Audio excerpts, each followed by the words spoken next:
Welcome to Padma'svideo. இன்னைக்கு நம்ம கத்திரிக்காய் தட்டைப்பயிர் குழம்பு தாங்க பார்க்க போறோம். ரொம்ப டேஸ்டா இருக்கும் இந்த தட்டைப்பயிரோட கத்திரிக்காய் சேர்ந்து செய்யும்போது. வாங்க இதை எப்படி செய்யலாம்னு பார்க்கலாம். அதுக்கு முன்னாடி புதுசா பார்க்குறவங்க ப்ளீஸ் சப்ஸ்கிரைப் பண்ணி என்னோட சேனலை சப்போர்ட் பண்ணுங்க. நிறைய குக்கிங் வீடியோஸ் யூஸ்ஃபுல்லான டிப்ஸ் எல்லாம் சொல்லியிருக்கேன். அதெல்லாம் பார்க்காதவங்க பாருங்க. சப்ஸ்கிரைப் பண்ணாமல் பார்த்துட்டு இருக்கவங்க ப்ளீஸ் சப்ஸ்கிரைப் பண்ணி என்னோட சேனலை சப்போர்ட் பண்ணுங்க. வாங்க வீடியோக்குள்ளே போகலாம். தட்டைப்பயிரை முதல்ல வேக வைக்கணும். இது நான் 8 மணி நேரம் ஊற வச்சு இப்போ நான் குக்கரில் நல்லா வாஷ் பண்ணிட்டு போட்டிருக்கேன். தட்டைப்பயிறு கொஞ்சம் வாய்வு தொல்லை அந்த மாதிரி இருக்குங்கிறதுனால இதோட இஞ்சி பூண்டு சேர்க்க போகிறோம். வேக வைக்கும் போதே இந்த இஞ்சி பூண்டு 1 ஸ்பூன் போட்டுக்கலாம். கொஞ்சம் உப்பு போட்டுக்கலாம். இதை இப்போ மூடி வச்சு விசில் நீங்கள் 3 விசில் 5 விசில் உங்களுக்கு எப்படி வேகும்னு தோணுதோ அந்த மாதிரி விசில் விட்டுக்கோங்க. நான் வெயிட் போட்டுட்டு அடுப்பை சிம் பண்ணி 10 நிமிஷம் வைப்பேன். இப்போ தட்டைப்பயிறு வெந்ததுக்கப்புறம் நம்ம பார்க்கலாம். இப்போ நம்ம தாளிக்கலாம் குழம்ப. பருப்பு வெந்துருச்சு. கடுகு, கொஞ்சமாக வெந்தயம், கருவேப்பிலை, ஒரு வெங்காயம்,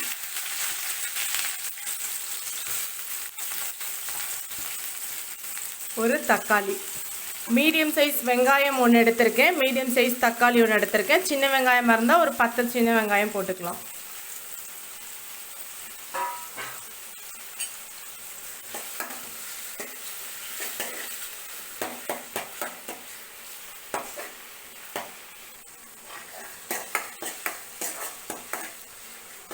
தக்காளி நல்லா வதங்கிருச்சு. இப்போ நம்ம கத்திரிக்காய் போடலாம். நான் 2 கத்திரிக்காய் எடுத்திருக்கேன். இதை கொஞ்ச நேரம் வதக்கிக்கலாம்.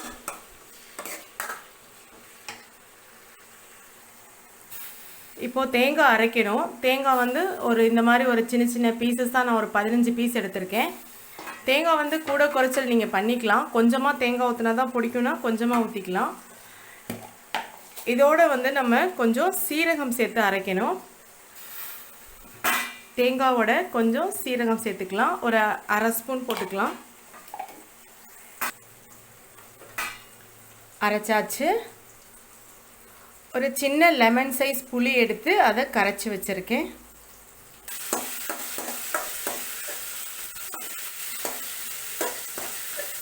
கத்திரிக்காய் கொஞ்சம் நல்லா வதங்கிருச்சு. இப்போ இதில் மஞ்சத்தூள்,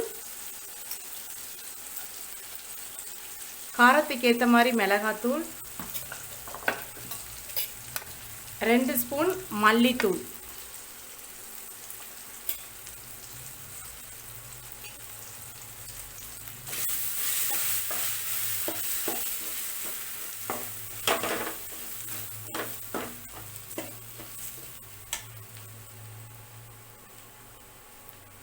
இப்போ நம்ம கரைச்சி வச்ச புளி தண்ணியை ஊற்றிடலாம்.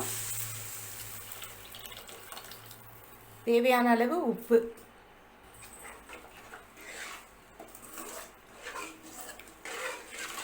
தட்டு போட்டு மூடி வச்சிடலாம். கொதிக்கட்டும்.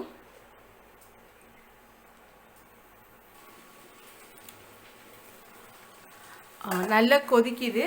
இந்த ஸ்டேஜில் நம்ம வேக வச்ச தட்டைப்பயிரை ஆட் பண்ணிக்கலாம். தேங்காய் சீரகம் அரைச்ச பேஸ்ட்டையும் ஆட் பண்ணிக்கலாம்.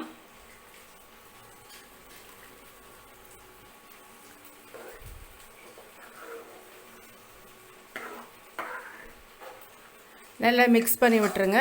கலக்கி விட்டுட்டு மூடி வச்சிடலாம். உப்பு வேணும்னா செக் பண்ணிட்டு போட்டுக்கணும்.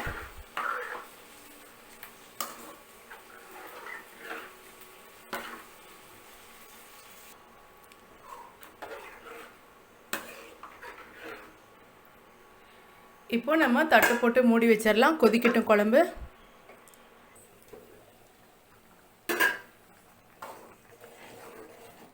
புதுசாக பார்க்குறவங்களும் சப்ஸ்கிரைப் பண்ணாமல் பார்த்துட்ருக்கவங்களும் ப்ளீஸ் சப்ஸ்கிரைப் பண்ணி என்னோடய சேனலை சப்போர்ட் பண்ணுங்கள்.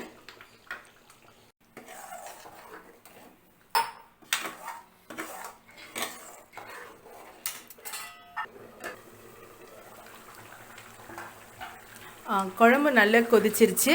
சூப்பராக ரெடி ஆயிடுச்சு நம்மளுடைய தட்டைப்பயிறு கத்திரிக்காய் குழம்பு. ரொம்ப டேஸ்ட்டாக இருக்கும். ட்ரை பண்ணி பாருங்கள் இந்த மெத்தடில். உங்களுக்கு இந்த வீடியோ பிடிச்சிருந்துச்சுன்னா லைக் பண்ணுங்கள், ஷேர் பண்ணுங்கள், கமெண்ட் பண்ணுங்கள். புதுசாக பார்க்குறவங்க ப்ளீஸ் சப்ஸ்கிரைப் பண்ணி என்னோடய சேனலை சப்போர்ட் பண்ணுங்கள். தேங்க்ஸ் ஃபார் வாட்சிங்.